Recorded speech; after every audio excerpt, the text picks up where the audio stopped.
It may seem in many ways that life has just kind of stopped.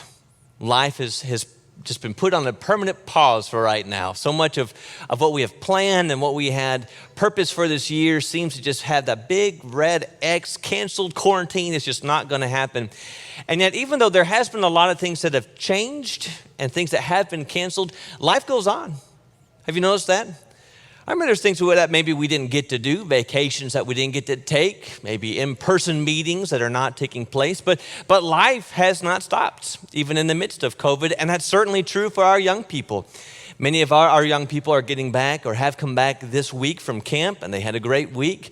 We are rejoicing with our brother Alex Boughton, and so thankful for his incredible decision, because life has not stopped. And even for young people, life has changed. Social interaction has changed. Some of their plans have changed. The school year is definitely going to change. What that's going to look like and what it may be like. Is it in person? Is it not in person? And yet, even life for a young person continues on in the midst of the storm. And so one thing I want to talk about today is particular to young people. You can see on the screen, it's obvious my direction, my focus is going towards those who are young. I want to talk about dating, because even though we wear masks and we're socially distanced and we're under COVID, dating has not stopped. And we need to talk about what God's word has to say about dating. I was thinking about this week. Dating in 2020 sure is different, isn't it? I mean, you take COVID aside, not even COVID and social distance dating. I don't even know how you explain that, but dating in 2020 is different than what it used to be. For some, they will never know what some of you knew, and that is writing those long, passionate love letters and making sure everything was just stated perfectly. And maybe if you were really special, you sprayed it with your cologne or your special scent, and you put it in the envelope and you send it off to your loved one. Some of you still have those letters that you sent to your loved one from long ago. Don't know that today, because today it's texting and FaceTiming and social network messaging and TikToking and all the things that are different to today's life.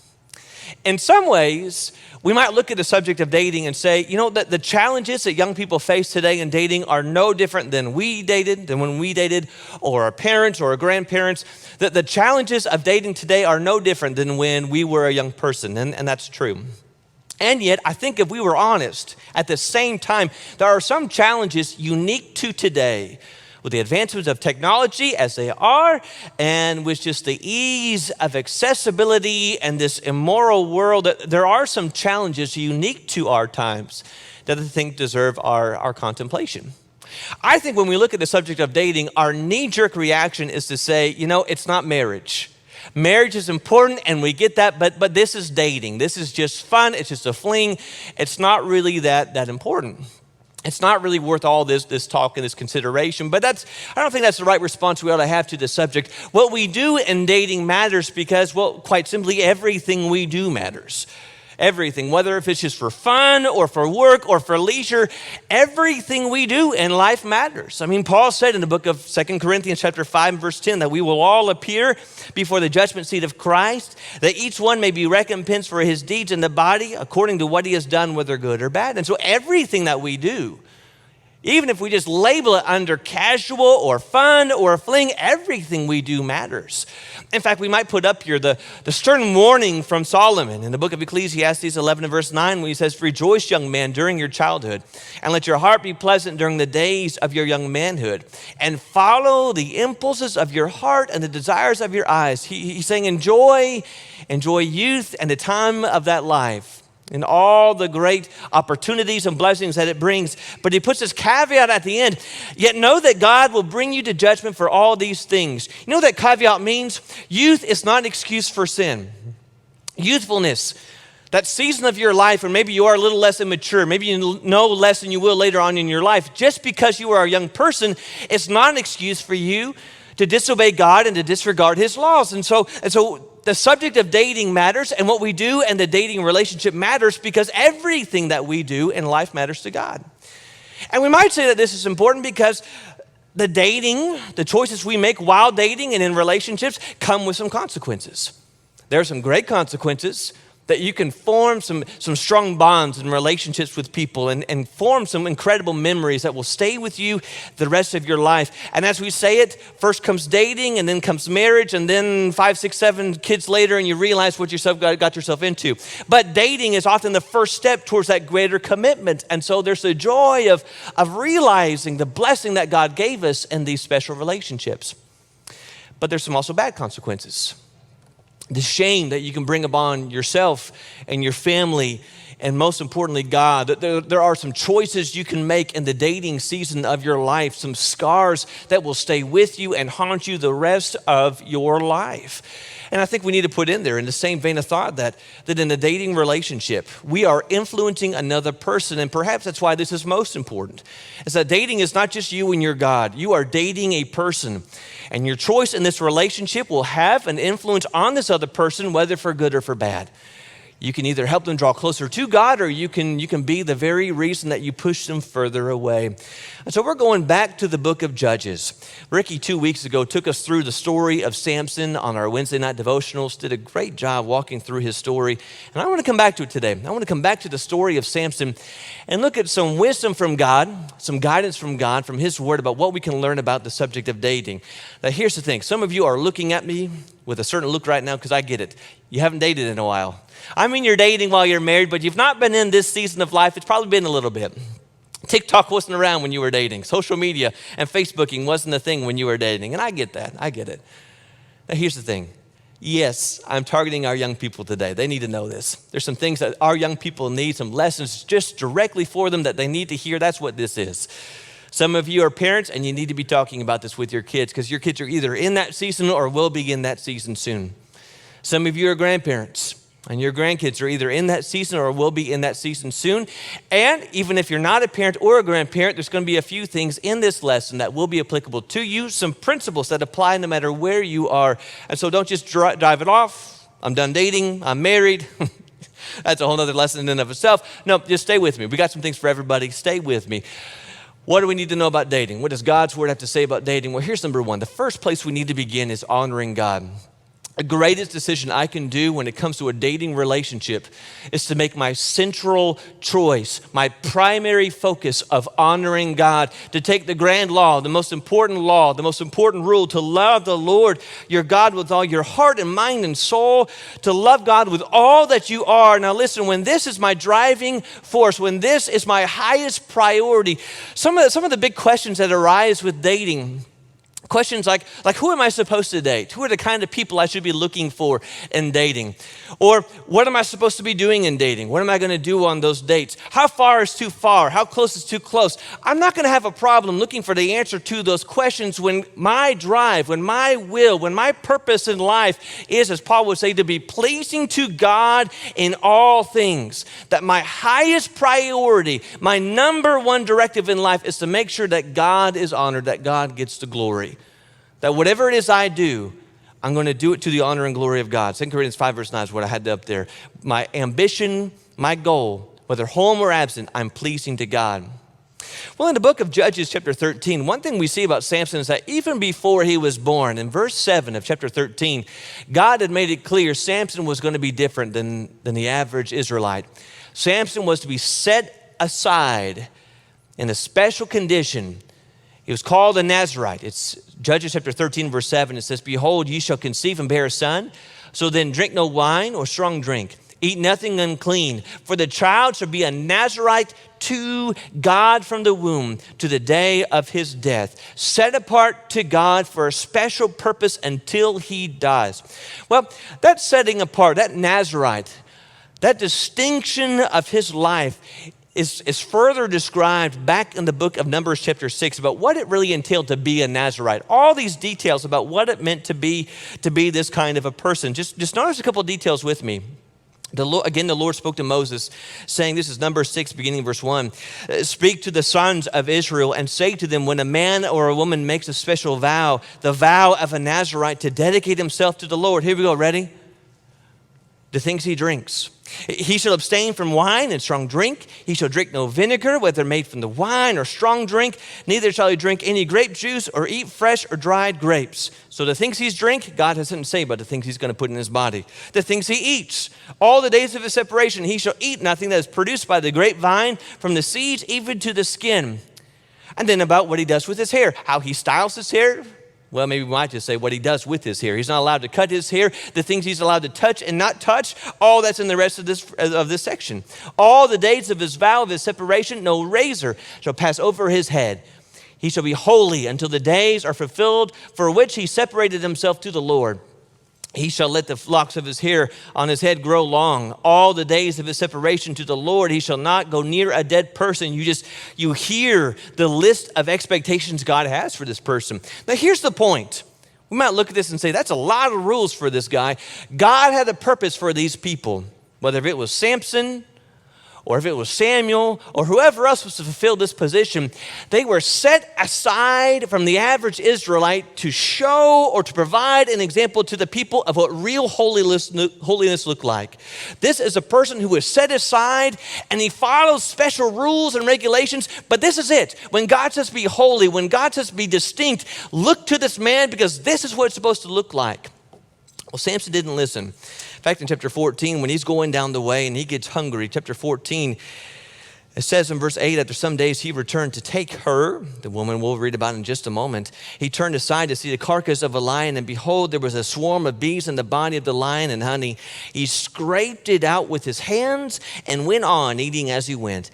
As he came to his father and mother, he gave some to them, and they ate, but he did not tell them that he had scraped the honey from the carcass of a lion. It makes the detail. You wonder, why in the world do we get that strange detail?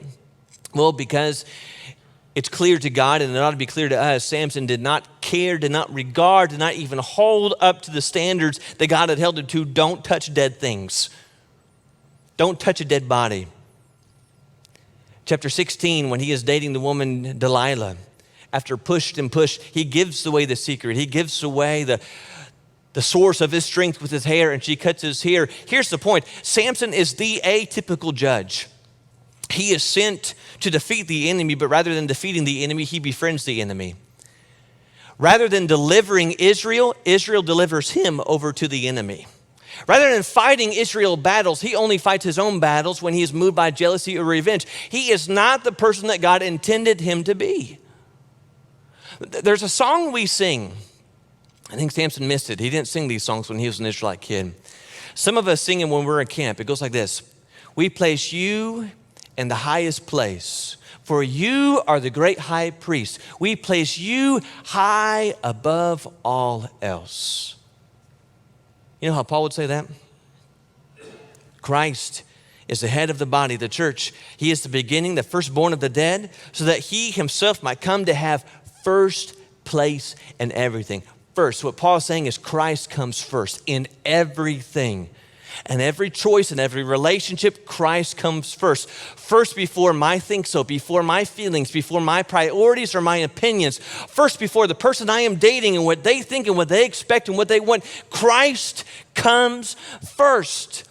And so in the dating relationship, the most important step you can take is that of honoring God. The prayer on our lips ought to be this, and that is whatever it is that I do, but especially here in this relationship, Lord, may you be glorified. Just as we sang, may you be glorified in this relationship. May you be glorified in the years of my dating. May I not do anything that would bring dishonor or shame to you. All right, here's a second thought. Listen to your parents. Listen to your parents. Paul would say in the book of Ephesians 6 and verse 1 and 2, children, obey your parents in the Lord, for this is right. Honor your father and mother, which is the first commandment with a promise. You know what it means to honor mom and dad? Paul qualifies it here. You know you honor your parents when you listen to them and you obey the things that they're saying. You honor mom and dad when you honor their rules and expectations when it comes to dating. Because to be honest, godly parents are going to have a lot to say about the dating relationship. They're going to have something to say about when it is they think it's right for you to start dating. They're going to have something to say about the people you start dating and the people you look for when you start dating. They're going to have something to say about what you do on those dates, where you go and how you conduct yourself during those dates. You listen to mom and dad, as Paul would say, number one, because it's right. It's the right thing to do. You obey mom and dad because this is the right, God-honoring, God-fearing thing to do. But we need to listen to mom and dad, secondly, because they are bringing the wisdom of God into our lives. Their goal, believe it or not, is not to make life harder on us. I know it seems that way, and it feels that way, but it's not. Their goal is not to rob us from all the fun and enjoyment in life. Their goal, most importantly, is to help us live the best life possible, and that's a life when we do our things, our works in God's ways, when we have fun God's ways. But we need to listen to mom and dad and the wisdom and the counsel and advice that they give because they were young ones too. And many of our parents either saw or experienced firsthand what it is like to leave God and his word out of the dating relationship. In chapter 14 of the book of Judges, Samson meets a woman.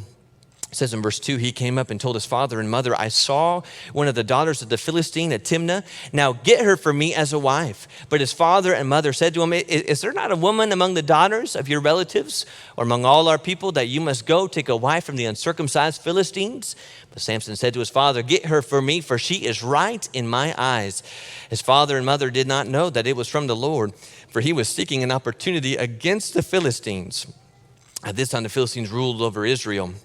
Obviously, God is working here, and there's more in play, but at least at face value, you can appreciate the wisdom of the parents of Solomon who said, or of Samson. He comes and he says, I found someone beautiful, and can't you hear the wisdom of parents?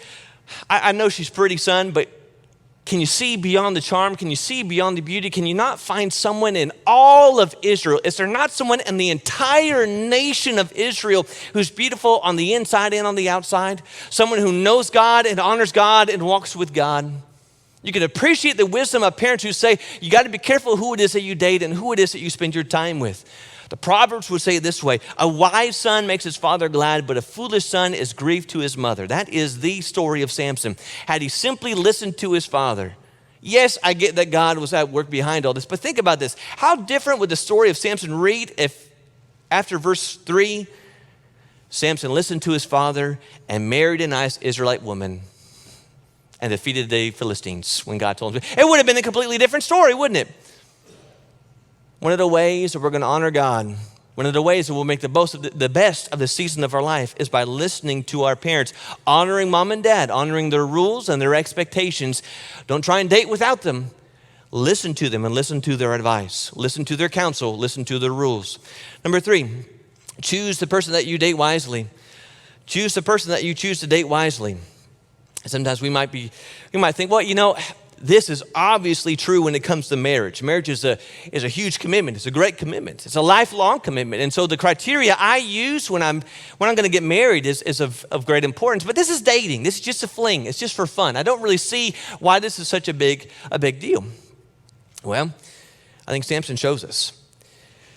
Because in chapter 14, he sees this woman, and the only criteria in verse 3, the only criteria he uses, he follows, is in the end of verse 3, get her for me, for she is right in my eyes. Some versions will say she is pleasing in my eyes. Is the fact that she is just a beautiful woman. As you will see in chapter 14 and in chapter 16, the women that Samson chooses to pursue, not only do they not know God, not only do they not respect God's laws, but they don't care a thing. They don't care a thing at all for Samson.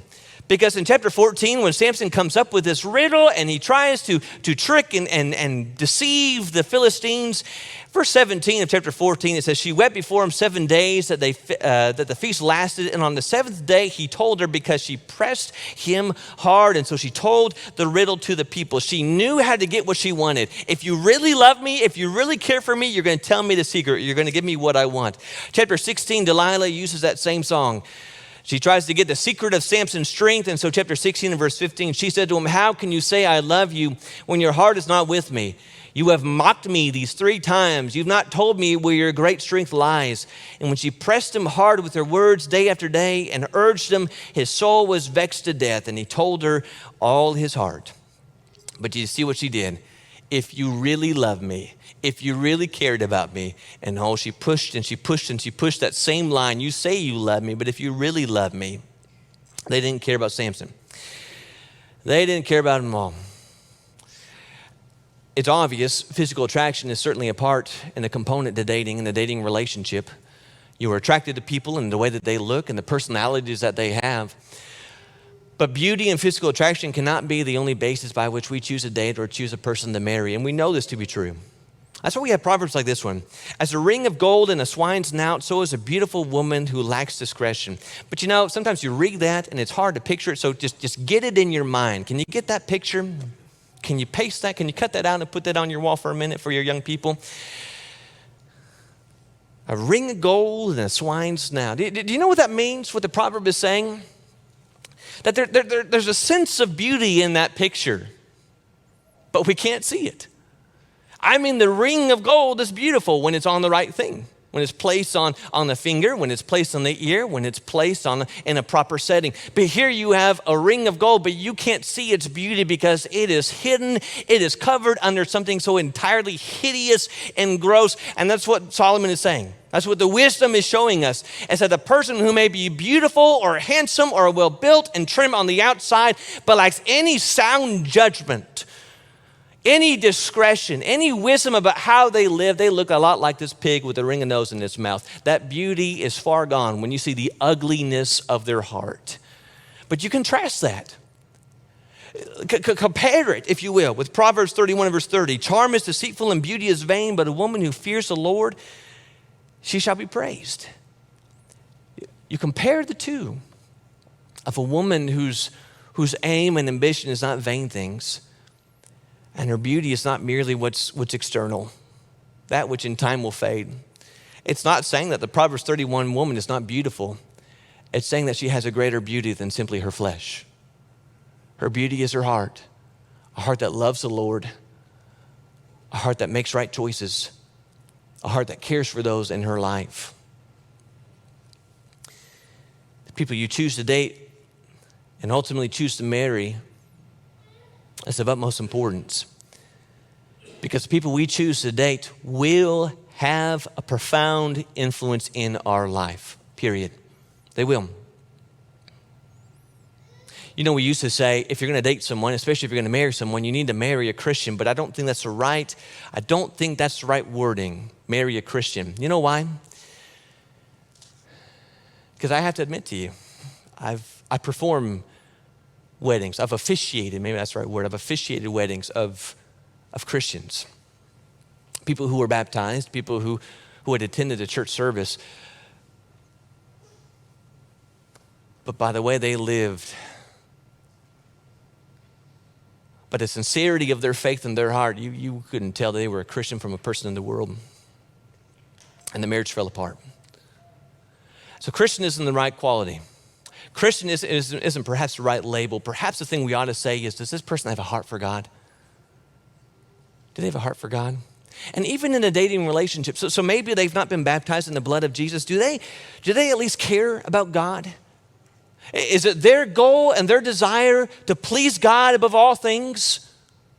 To walk closer to Him and to grow in their relationship with Him? Do they honor Him? Do they read the Word? Are they sincere in their faith? Because here's the grand point. And it's hard to see it because we're so attracted with the rings of gold that we can't see the reality of the picture. Here's the point. A person who does not honor God and does not honor His words will not honor your laws and your rules and your expectations that you have or your parents have. That's the path. And so many people cannot see is that choosing to date someone who loves God and honors God and follows God, what a blessing that relationship can be, because you're committed on the same path with the same goals and the same expectations. But if you choose to date someone who doesn't care for God or His words, your dating will be a battle, as every day you are tempted to do the things you know God does not want you to do. And you're dating with someone who simply does not have the same expectations in his or her mind. And so the person you choose to date, and the person you choose to pursue, is of utmost importance. And if you've dated either side of that, you've been on a date with someone who doesn't have a heart for God, you know the challenge that can be. Every date, every get together, every time you're with them, you're just constantly tempted to do the wrong thing versus dating someone who knows God, cares for God. It's not to say that dating a Christian removes all temptations. No, what it does, though, is put you on a path with someone who understands those temptations and is going to help you fight against them. And I think that's our fourth point. And that is the need and the importance of pursuing purity. Purity is this idea of cleanliness, free from stain or sin. And you know, the psalmist asks the direct question in Psalm 119 and verse 9 when he says, how can a young man keep his way pure? By guarding it or keeping it according to your word. And that's our first point there. If you're honoring God, if you're seeking to please God in all things, then you're going to let God's word direct your steps. And yes, God's word's going to help a young person, a young man or a young woman continue pure in their life. That was the problem of Samson. Samson's one of his greatest weaknesses was his sexual impurity, was his lust. And so again, back in chapter 14, the reason in verse 3 that he pursued the one woman that he did was that she was pleasing in his eyes. It was simply because of her beauty. Chapter 16 and verse 1, Samson went into Gaza and there he saw a prostitute and he went into her, acting immoral with a woman. And though we don't have the details spelled out for us with Delilah, at least you can read in between the lines. Because you will find, like in verse 13 of chapter 16, Delilah said to Samson, until now you've mocked me and told me lies. Tell me how you might have been bound. And he said to her, if you weave the 7 locks of my head and with a web and fasten it tight with a pin, then I shall become weak and be like any other man. Look at verse 14. So while he slept, Delilah took the 7 locks of his head and wove them tight into the web. And she made them tight with a pin and said to him, the Philistines are upon you, Samson. And he woke from his sleep and pulled away the pin, the loom, and the web. Now, I don't know. I'm just reading in between the lines.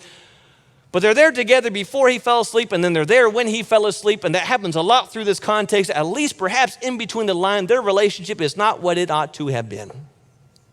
Here's the point. When we talk about pursuing purity and being pure, to pursue purity is to flee from immorality. That's what that means, and it's what it looks like. To pursue purity is to flee from immorality. So Paul would say in the book of 2 Timothy, chapter 2, verse 22, flee from youthful lust. Or he will say in the book of 1 Corinthians, chapter 6, verse 18, flee from immorality. And we see this beautifully displayed for us in the life of Joseph, who when tempted to sin with Potiphar's wife, she catches him in the moment, catches him by his garment, lie with me, and boom. He left his garment in his hand, look at the word, and fled and ran outside, literally applying what Paul is calling us to do. You notice what Paul is saying is, you are a Christian, a super faithful, devout disciple of God. And so when you see those temptations, stand firm in the situation. And so when you are tempted to sin with your eyes or your heart or your flesh against those sexual sins, you just stand up and you stand firm. That's not what he says. He says, when those situations arise and when those temptations come, you get out of there. You run. You flee. Weakness says, I can get as close as possible and prove I'm not going to give in. Real strength says that's a danger. Dangers are all people, but especially in youth, and I don't want any part of it. You know that word for flee in yellow that Paul used twice? It's where we get our word for fugitive. A person on the run. Now, let me ask you, what sense would it be for a fugitive who does not want to get caught to spend the night in the police station parking lot? To go the next morning to the donut shop and go get some donuts. That's not fair. I didn't mean to say that. To go where he knows he's going to get caught. I had a friend in high school. We were seniors and we went camping once, grew up in Missouri. And so much like Texas, Missouri summers, you're going to find a lot of snakes. And we were out hiking. And sure enough, this rattlesnake came across us. And you just know, common sense tells you that when those demons of Satan appear out of the bushes, you just go the other way. You just go around them. Well, here's this rattlesnake. And I go around and I look and my friend is not there. He's standing right next to the snake and he goes, Jordan, I think I'm going to step on it. I said, why? He says, watch, it's going to be fun. He didn't. because I didn't let him. But you know what he was thinking? That's what a lot of people think. I can get right up close to the line, but not go over. I can get right up next to the snake. I can step on it and not get bitten. I can put my foot on the line, but not cross over. I can get right up to the danger point, right up to that law without breaking it. Brethren, you know what that is?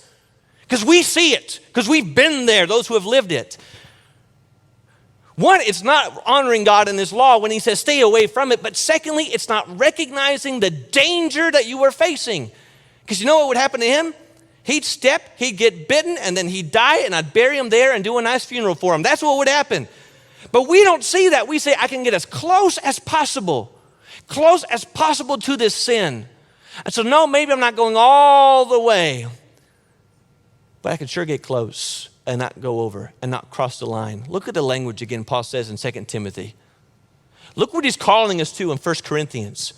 Get as close as possible as you can and withdraw at the last minute.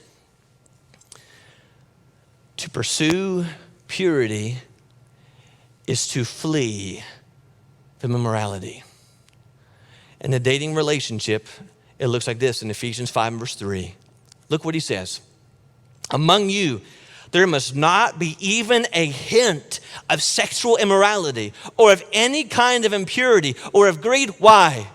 Not even a hint, not even a thought, not even a suggestion. Why? Look at the end of the verse. Because this is not proper for God's holy people. You're called to something different. You're called to something higher. You're called to a greater standard. And so not even a hint, not even a thought, not even a suggestion of sexual immorality. Now, here's what this looks like. Ready? In a dating relationship, to pursue purity, it means we're pure in our actions, in the things that we do, in the way that we behave. When we're on these dates, when we're with our relationship, we are pure in our bodies and in our actions. Let's just state it clearly. Hebrews 13 and verse 4, let marriage be held in honor among all, and let the marriage bed be undefiled. For fornicators and adulterers, God will judge. God has placed a wall and a boundary around the intimate relationship between a man and a woman, and the only access to that relationship is marriage. Don't climb the wall. Don't get as close as you can. Honor God in your actions in dating. Save that relationship. Honor that relationship. Honor your future mate and honor your God by keeping yourself pure in your actions. That also means we're pure in our words. Going back to that context in the book of Ephesians chapter 5 and verse 3, look how he associates purity with language. He says, do not let immorality or impurity or greed even be named among you, as is proper among saints. And there must be no filthiness, silly talk, or coarse jesting, which are not fitting, but rather giving of thanks. You hear what he's saying here? The things that you say, let's pull it to 2020. The things that you text and type, the pictures that you take and send to one another, they have to be pure. The content of your conversations. Don't talk about filthy things. Don't suggest filthy thoughts. Be careful with the pictures that you send. Your parents can say this with much more clarity than I can. But you know, I hope you know, once you hit that send button, once you put that post button, even if you delete it from your page or from your phone, it's out there. It's out there. You be careful what you send.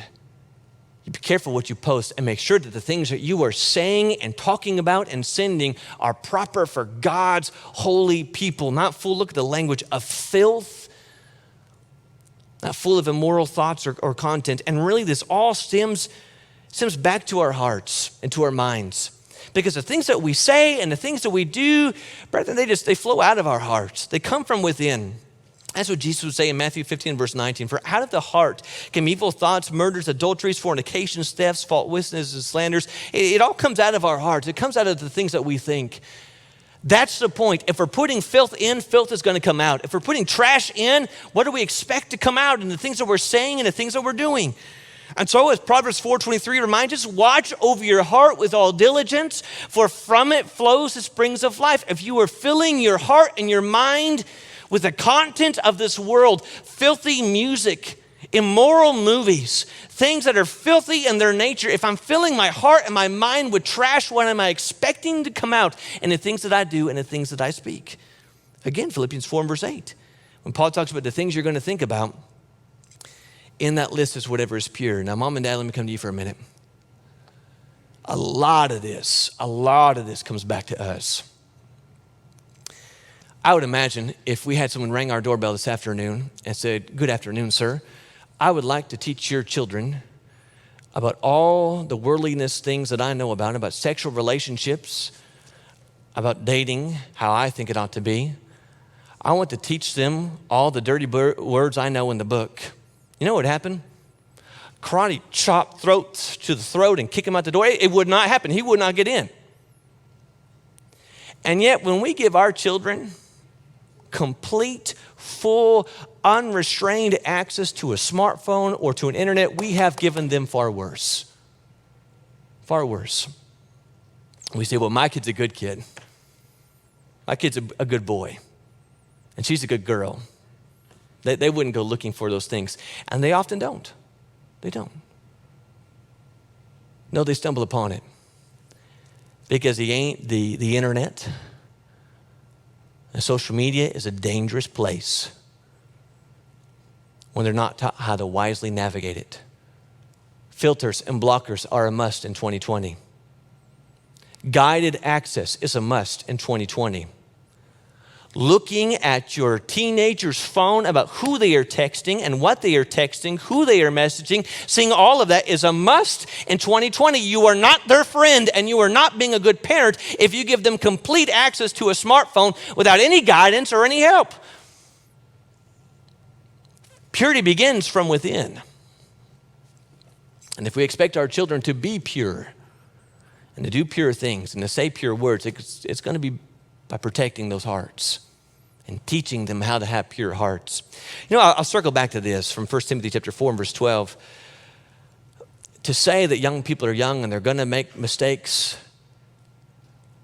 doesn't seem to rise to the expectation that Paul gives of Timothy when he says, even you and your youth can set an example for the rest of the believers. And in one of those things he mentions, he says purity. As a young person, you can set the mold. You can set the standard. You can show all the rest of the brethren what it means to be young and pure, to be young and faithful, to be young and still serving and honoring God. And that's what we're talking about. All right, one last thought, and that is enjoy the journey. That's one thing I think we miss from Samson is that when you read his story, I don't know about you, but the word that jumps out to me is just drama. And I think he liked it. I told Holly, I think he was just a giant drama queen. Because he sure loved it, didn't he? Because he loved to tell people riddles and to trick them. And boy, he didn't like it when people figured out his riddles when he couldn't trick them. Because the end of chapter 14, when he had that one trick that he wanted to get those men with, and finally his fiancée gave out the message, it says in verse 19 of chapter 14, the Spirit of the Lord rushed upon him, and he went down to Ashkelon and struck 30 men of the town and took their spoil and gave them the garments to those who had told the riddle. In hot anger, he went back to his father's house, and his wife was given away. Chapter 15, there's a back and forth. In verse 2, he wanted to go into his wife. Well, he realizes she's not his anymore. And so her father said to him, I really thought that you would utterly hated her, so I gave her to your companion. It's not her younger sister, more beautiful than she. Please take her instead. And Samson said to them, this time I will be innocent. In regard to the Philistines, what I do to them. Same thing happens later on in verse 7 when Samson is retaliating in revenge to the Philistines and what they had done to the woman and her father. And it says, Samson said to them, if this is what you do, I swear I will be avenged on you, and after that I will quit. Drama, drama, drama, revenge, jealousy, suspicion. Again, had Samson simply married a beautiful Israelite, kind woman, none of this would have happened. But I think that's the problem. Circling back to what Solomon would say in Ecclesiastes 11 and verse 9, can you appreciate the first part of that verse when he says, rejoice, young man, during your childhood, and let your heart be pleasant during the days of your young manhood, and follow the impulses of your heart and the desires of your eyes, knowing that God will bring you to judgment for all these things. Can you appreciate what he's saying here? There is so much good to be a young person. There's so much joy and so much freedom from the things that you're not burdened with as an adult. I know you've been there as an adult. You look back during that season of your life, the careless summer days when you were a teen and the only thing you cared about was if there's enough gas in your car and if the woman that you like still liked you. There's such a sense of a peace when you're not caught up in the drama of the world, the drama of jealousy and envy and revenge and suspicion. Satan's lie says this: only people of the world can have fun. Only if you live like the people of the world will you have fun, and that's not true. No, God's way is a way of fun. Life God's way is very enjoyable. The difference is when we have fun God's way, the fun when it is over does not end in shame and guilt. No, what we find is that when we live life God's way, we're living, as Jesus would say, the abundant life. Life the way it was meant to be, which can be a really enjoyable place. Will you turn with me to the book of 2 Corinthians? I want to end here this morning. 2 Corinthians chapter 5. I want you to see one verse with me and we'll conclude here.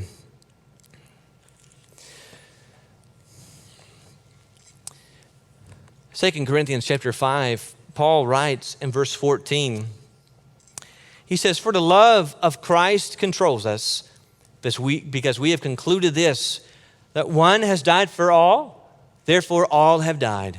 And he died for all, that those who live might no longer live for themselves, but for him who for their sakes died and was raised." See what Paul's saying? He says, take a good glimpse at Calvary. Take a glimpse at what Jesus has done for you and let that change and motivate what you do today. He died for you. Paul says you ought to live for him. He gave his life for you. The response is give your life in its entirety to him. And that involves dating. I give you this season. I give you my plans and my dreams and my purposes, as we'll sing here in just a moment. My heart, my mind, my body, my soul. I give to you. Take control. I give my body a living sacrifice. Lord, take control. Is that on your heart today? You have given me life. You gave me your life. And in response, Jesus today, Jesus every day, I give my life to you. I hope these thoughts will be helpful, and I hope they'll be a blessing as you continue to navigate through life on our journey home. If you're here this morning and we can help you, this is where it begins. You need to give your life to Jesus, giving him all that you have. Give him your heart. Turn away from sin, put on Christ in baptism, or if you are a child of God walking away, come back today and give him it back. Give him your heart. If we can pray for you or help you, if we encourage you in any way, come on down here right now as we stand and as we sing.